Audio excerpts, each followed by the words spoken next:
Welcome to another episode of the Mindful Marketing Podcast. And this one feels near and dear to my heart because I met today's guests on Threads. And yeah, we're talking all about Threads as a community building tool. And Laura Sinclair and I were connected through Threads. It feels a bit meta, pun intended. So in this episode, we're going to talk about how Laura uses Threads as a tool to grow her business. But first, a word from our sponsor.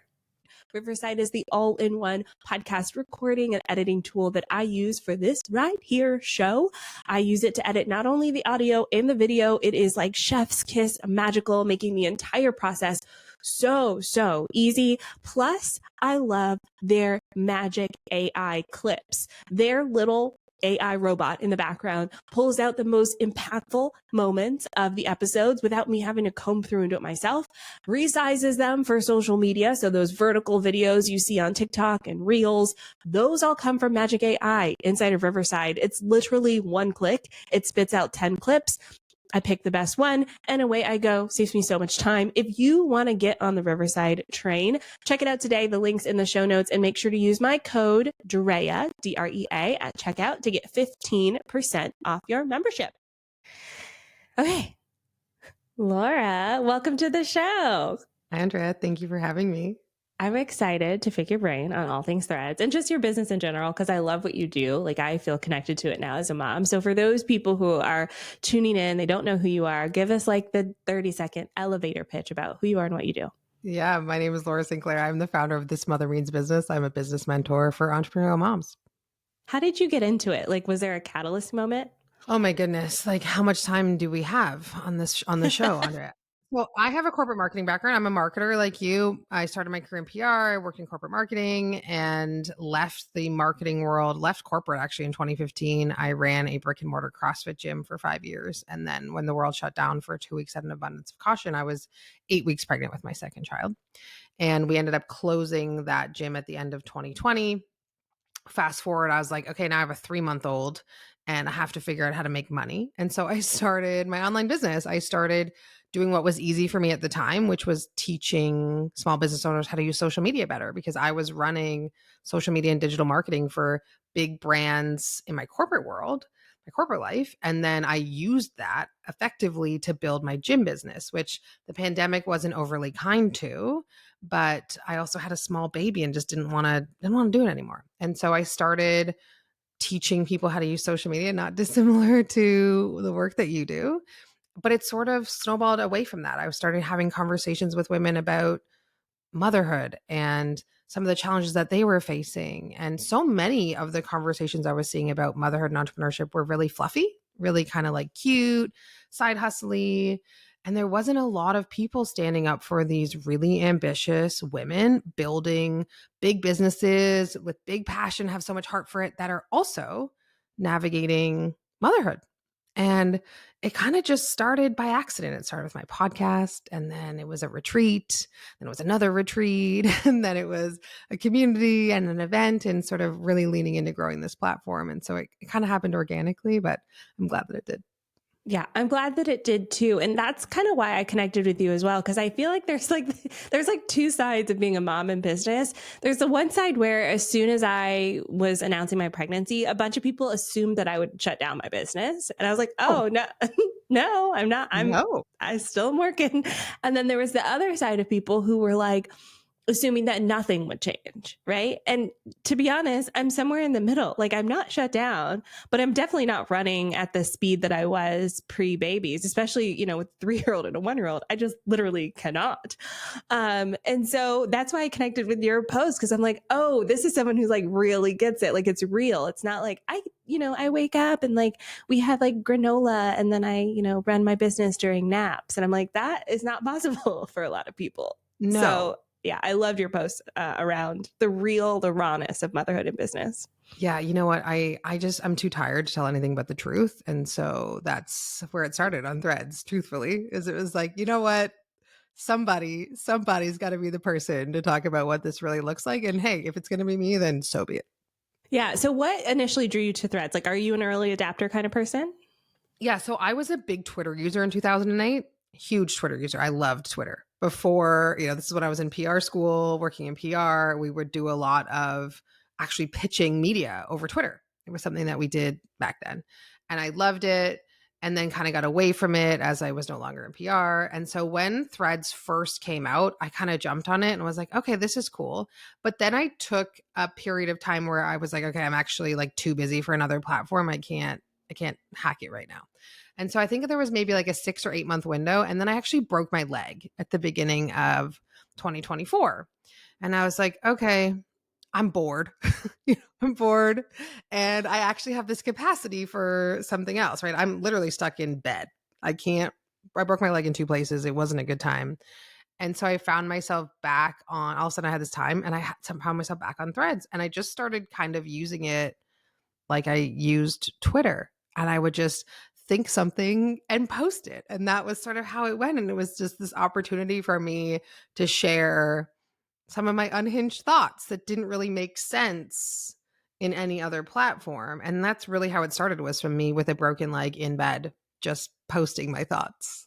I love that. I feel like that's very much the vibe of Threads, though. It's less buttoned up. It's more casual. It's more approachable. So, do you think that makes it easier for especially moms to jump on the platform?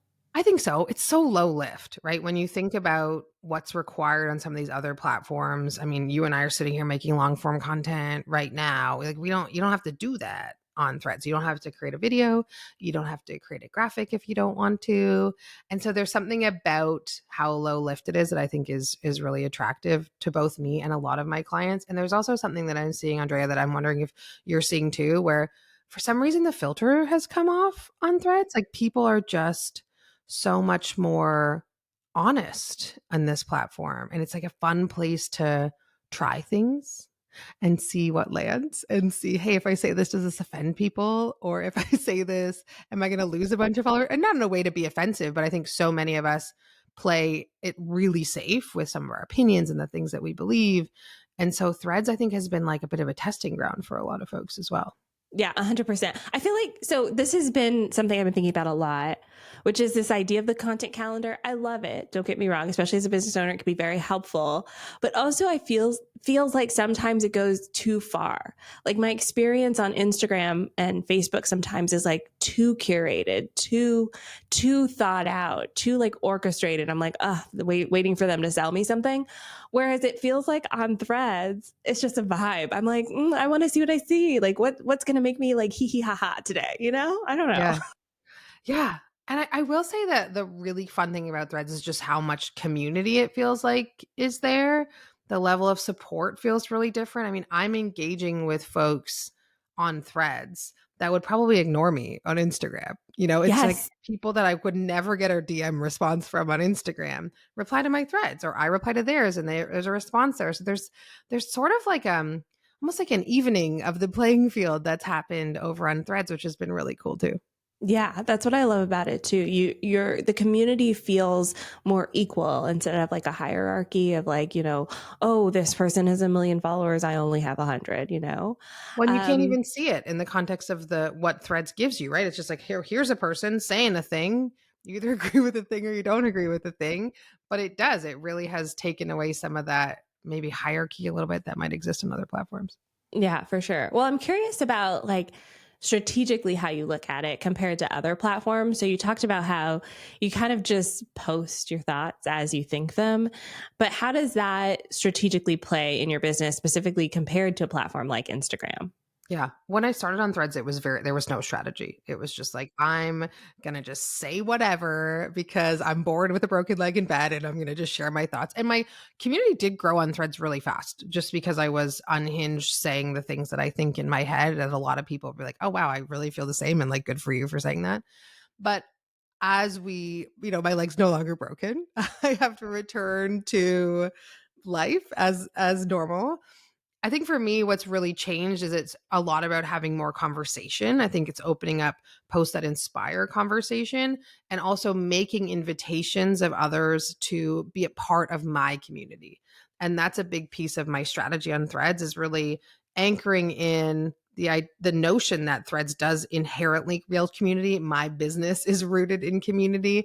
And so really just making continual invitations of folks to be a part of the things that I'm doing. And whether that's my spa days, I do these local meetup spa days that have actually turned into other women across Canada hosting their own spa days, own spa networking days, which I am obsessed with. That all just started on Threads. And I get women that are coming and meeting me in real life at the spa or coming to my community connection call and really just rooting in telling those stories and continually making those invitations. That's been a big part of my strategy as far as like moving people from Threads into whatever else I have for them, whatever email marketing or funnel that I have from them has really just been about continually making the invitation and then telling the stories and building up my personality and sharing what I do and who I am in between.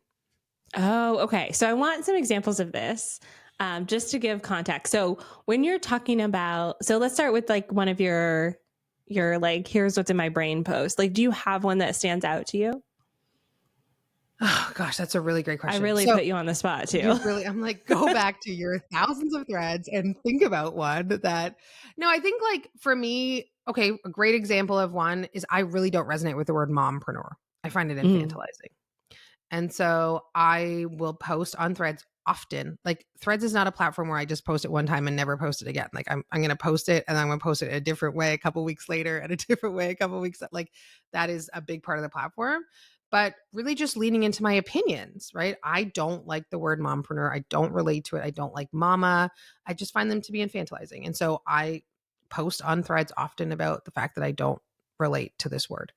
This is something that stirs up the folks, right? People have big opinions on that. Another big one is talking about the fact that, and I'm sure you've seen this, that I won't hire a business mentor that doesn't have kids. And I believe that it is essential for a mentor to understand what it is that a mentee goes through if they have children. I mean, you and I were just talking about the chaos of having a 1 and a 3-year-old.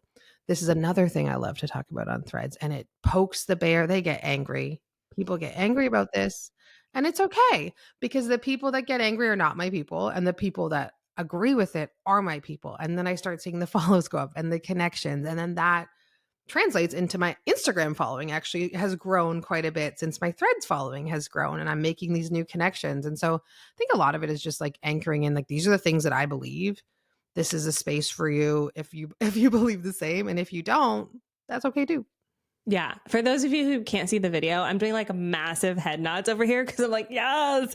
I think that this is what I call contrarian content, because contrarian content serves a very unique purpose in that, yes, it gets people heated, it gets people fired up, but it gets the other side of that too. Like when you say mompreneur, I'm like, yes, like mompreneur to me does not fit who I would describe like I think of, and there's no offense to this, but to me, I think of like an Etsy account, like kind of business, like a little MLM sort hobby, of like on vibes. the Yeah. side. Yeah. And I'm like, this is not a hobby to me. Like this is my job. So I'm not going to like diminish that. And to me, in mompreneur, it feels like it's like, oh, cute, like a little pat on the head. Like, look at her go. And I'm like, no. It's very pink. That's what I Yeah. used to describe it. It feels very pink. And not because we don't like the color pink. It's Love just pink. like it's just cute. And there's nothing really cute about what you and I are doing. We're No, here to create it's impact. right. It's an actual business. And so, yeah, that's the kind of stuff that I love to see on Threads too, because I'm like, I found my people. And I think these signals that you're putting out there are calling out your people, which I love. So you're bringing them in. And then I want to also talk about these invitation style posts, because I think this is where some people fumble on Threads, because it can, like, coming into the platform, especially as a business owner, we instantly go like, how can I make money? Like that, we're all thinking it, right? We're all Yep. like, how can I make money? Like, how can I sell something? But there's a delicate way to approach this. And so I want to hear how you do it on Threads. Like, what do you say to like call people in to take the step, the next step of like joining you somewhere? I'm probably like not the most professional about it, if I'm being honest. And some of that is my personality. I literally will say, be like, hey, if you're a mom and you want to come hang out with other moms, like bring your chaos. It'll be fun. We're having this connection call. You should come. Like it's literally that. It's not, are you a woman entrepreneur who is looking to connect with other women entrepreneurs and like-minded and heart-centered values? Join us for our community connection call. Like I don't do that. I cannot do that. That's ridiculous. that just doesn't align for me. And so all of the invitations that I've made have I mean, if you go back and search my threads, it's like, hi, waving emoji. I'm hosting a spa meetup on this day if you're in the Barrie area and you want to come hang out. Or hi, if you're a mom who wants to hang out with other moms who are like-minded like you, who wants a business help, and like, feel free to come in your pajamas. That's where we'll be. And so for me, there's like an authenticity behind the sell that matters. And I also have a podcast. I always promote my podcast episode on threads as well. And it's usually the same thing. It's not like, on today's episode, we are featuring guest OnlineDrea Jones, who is an expert. Like, no, it's not that. It's just like, I had the opportunity to talk with the incredible OnlineDrea Jones. It was such a great episode. She shares this with us. If you're a mom who has, a similar experience, or you want to go behind the scenes of someone who's made an incredible pivot, check out the episode. Like, it's just really coming from a place that's conversational and honest and making an invitation. It's like, hey, I have this cool thing. It's like having a delicious cookie. You want the cookie? You don't want to eat the cookie? That's cool. I'm not going to try to convince you to eat the cookie. Yeah. Yeah. Do you think your marketing background has an impact on how you show up on threads? Yes, 100%. Absolutely Okay. does. And I think this is the other piece. And people often say to me, like, are you, like, your content really helps people feel seen. I really feel seen in your content. Do you do that on purpose? Well, yes. I have a marketing background. I have a PR background. So yes, I have an added advantage over the average person that is, learning to use it. But I think for someone that doesn't have a marketing background, or doesn't come from that place, I think this is something that all business owners really need to tap into. It's like, who are you? And how do you want to talk to people? And if you just lean into your humanness, the fact that you're a human being having a human experience, and you want to bring other people into your human experience, that makes everything so much easier. So many times people say, I don't know what to say. It's like, well, what would you say if you were to meet this person on the street? If you're at an event and you were like, hey, I have this thing. Do you want to come? It's no different on threads. Just be a human. Stop overthinking it. Tap into who it is that you are, the way that you want to communicate. And I promise everything gets easier when you just take the I'm supposed to's off. Yeah, this is where I really struggle with the formulaic approaches because, Yeah. as marketers, we learn the formulas, right? And if you're listening to this and you're like, Andrea, you taught me a formula. Yeah, I teach the formulas. But in order for the formulas to work, you still have to bring you into that process. I do think this is why some people also have a problem with like large language models, ChatGPT, Gemini, Claude, because they're not bringing them into the process. They're just copy pasting the formula. And the formulas are helpful. Don't get me wrong. They They're do great. help. They're great. Like Laura, you're talking about like the I feel seen type of content. And I love that type of content because it's such a great, powerful connection. And you know the formula of that and you're still doing it your way. And it's like marrying those two ideas that's key. So I'm curious, like when you think about threads and it's specifically like managing your time on the platform too, because it sounds like you kind of feel inspired and you go off your inspiration, but how do you make sure you're not like either A, doom scrolling on threads all day, or B, it's like been 2 weeks and you never logged in? Yeah.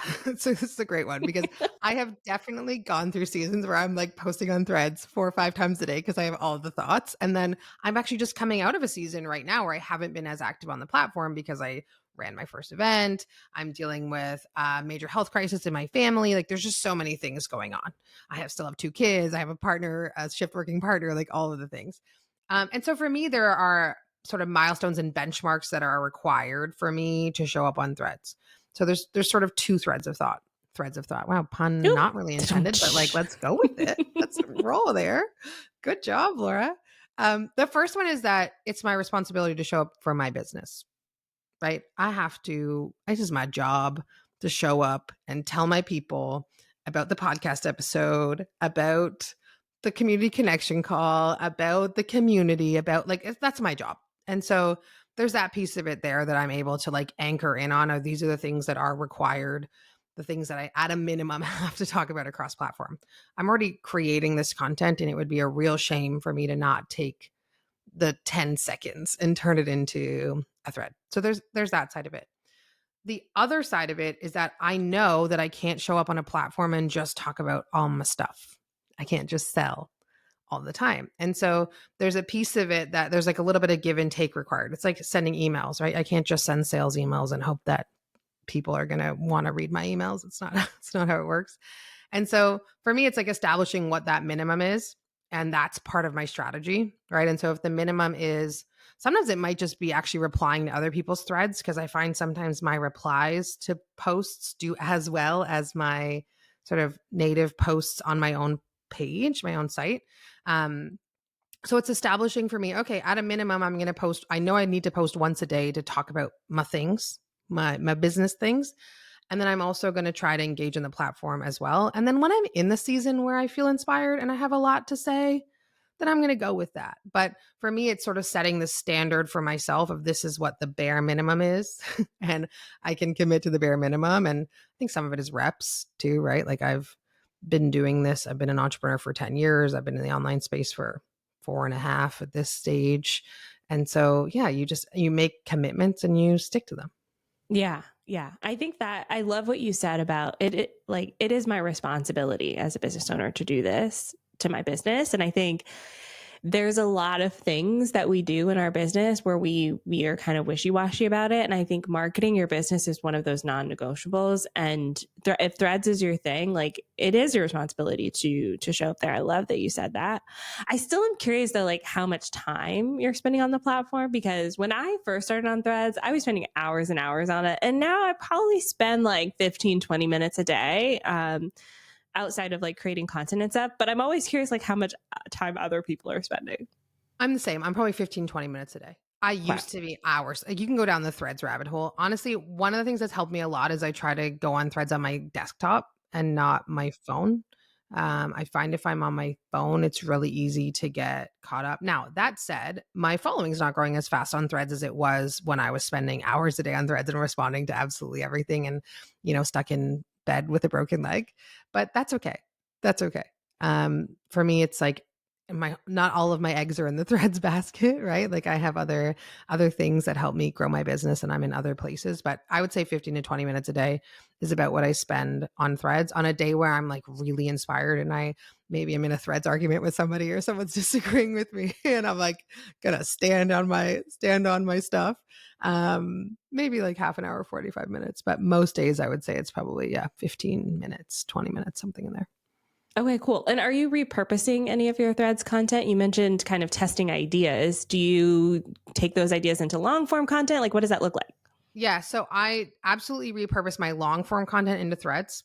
And one thing that I love to do on threads is if I test an opinion, if it goes well, I'll turn it into like an Instagram reel or I'll make it into a podcast episode, things like that. I'm often inspired by some of the conversations. So I like to use it as a testing ground that will then inspire some other content, but also I will take my long form content and turn it into threads.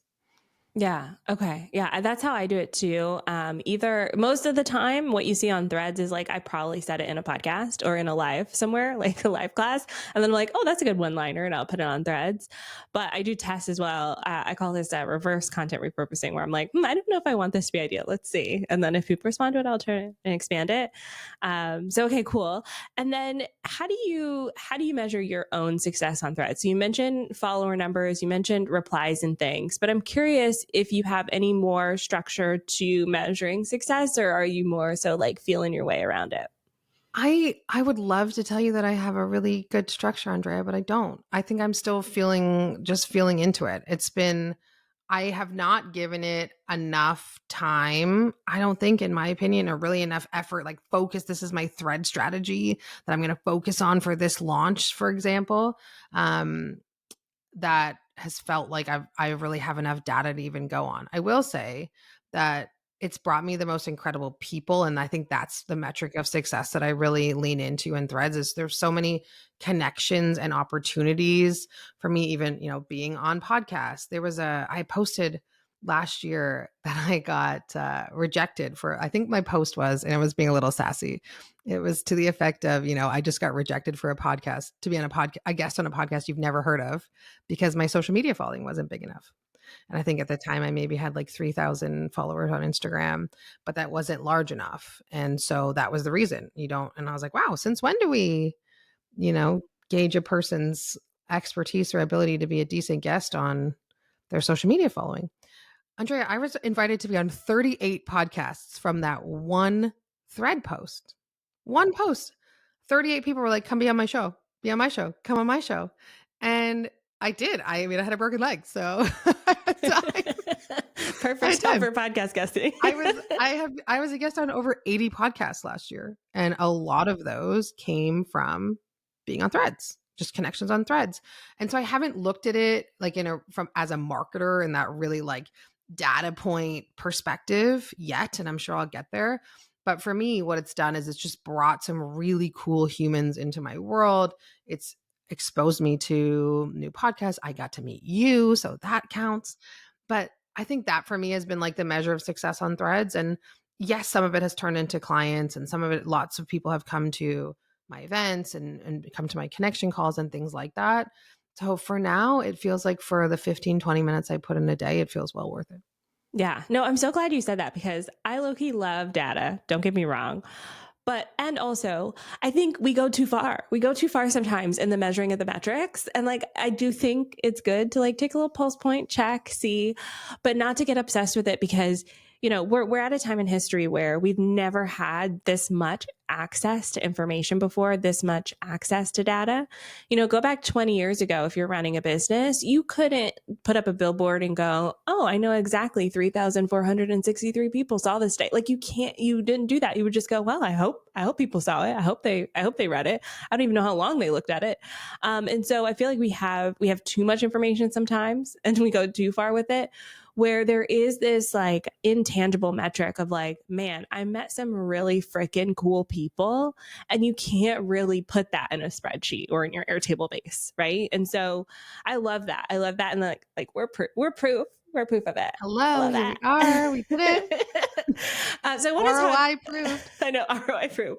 I want to talk. My last question is about boundaries because I do think that, especially as moms, so sorry to the non-moms out there, but I know a lot of people listening to this podcast, even if you're not a mom, you have other things, right? You're taking care of your aging parents, you have chronic illness, you are going back to school, you have a full-time job, like whatever it is. We struggle with like the boundaries of it all, and we can take this beyond threads too. And I'm curious about how you place your own boundaries, specifically when it comes to sharing information online. How do you make sure that you're not just like, here's my breakfast, you know, like how are you deciding what to share, I guess, boundary wise? Yeah, that's a really good question.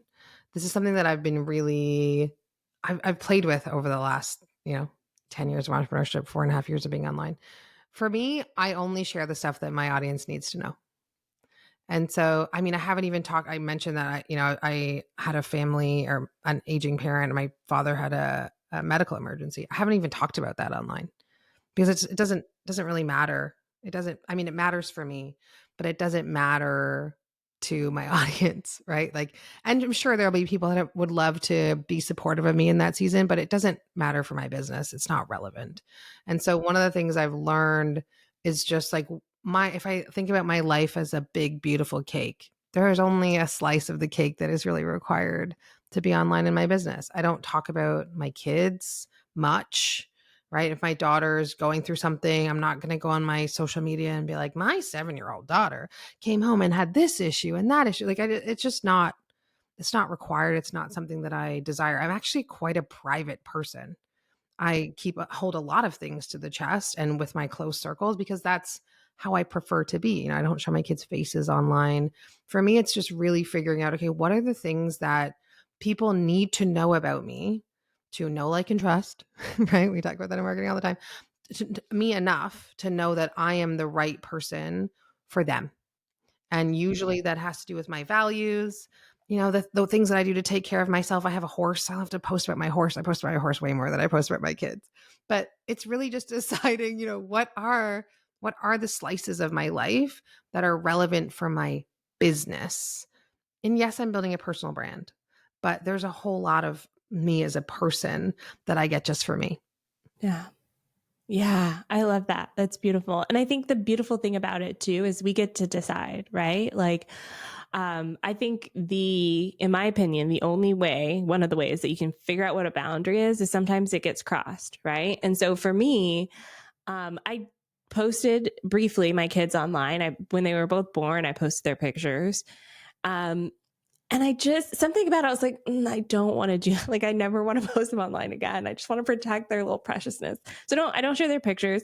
I don't share their full names. I'll talk about my girls. I'll talk about their ages, generally speaking. But for me, that is one of my boundaries, is my kids. And nobody online knows nothing about my family. Like, you won't know my extended family. I have a family. You won't know them. So My husband hates social media.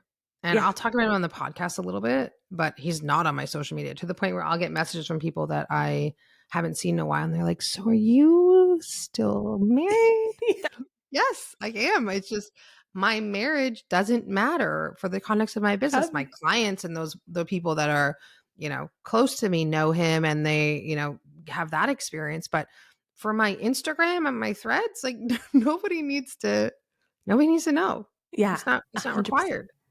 Yep, same. And you can always change your mind too. Like, Mhm. my husband and I filmed our honeymoon vacation. Like, oh my God, that sounded bad. We What did you do? wait, Tell me no, more. we did a road trip, and so Yeah. we were vloggers. We like vlogged the road trip. Like, oh, we're in Montreal now. We're in Ottawa now. You know what I mean?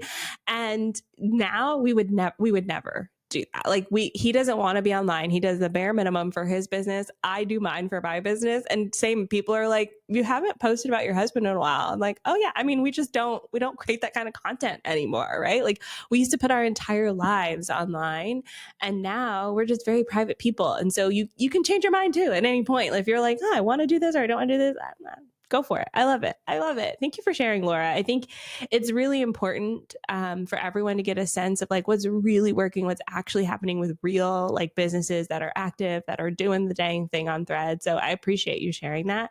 And I know there are some people listening who are like, OMG, I need more Laura in my life. What are these community calls? Tell us about them. Yeah. So every other Tuesday at 10 a.m. Eastern time, we host a community connection call. It's just an opportunity to come and hang out with other like-minded moms. You want to come and complain about your kids, you go for it. Yeah, this is a safe place to do it. You're going through something. You want to just come and have a laugh. We always laugh. Some of the women that come call it the community hug, the biweekly community hug. And it's just a place to connect with other women who are doing the thing and navigating this intersection of motherhood and entrepreneurship. And every other Tuesday at 10 a.m. Eastern, I think we have one today that this episode drops, which is exciting. But if you head to thismothermeansbusiness.com, you can learn more about those calls, and I'll make sure I share a link with you, Andrea. So if anyone's listening that wants to come and hang out with a bunch of other mom entrepreneurs that are keeping it real, I would love to see you there. Yay. Awesome. Yeah. I'm going to put that link in the show notes. Y'all can find it at onlinedrea.com/358. That's 358. Laura, thank you so much for being on the podcast today. Thank you for having me. This has been awesome. Yay. And thank you, dear listener, for tuning in to another episode of the Mindful Marketing Podcast. If you want more goodness, especially Threads goodness, come on into the Mindful Marketing Lab. I have a course on Threads, actually. We talk about Threads all the time. And also, if you want to just dive into some of our resources, coming up, tomorrow after this episode, I'm doing a session all about AI. If you want to learn how to use AI ethically, mindfully, okay, come to this session in the lab and learn. I've also built a lot of AI resources, custom GPTs and things that you can use in your business to be your shortcut to this all, but it only works if you do the groundwork first. We're going to talk about that and more inside of the lab. Coming up next on the podcast, we're going to have the amazing Maggie Patterson on the show to talk about staying solo and launching her new book called Staying Solo as well. So stay tuned for that. I'll see you next week. Bye for now.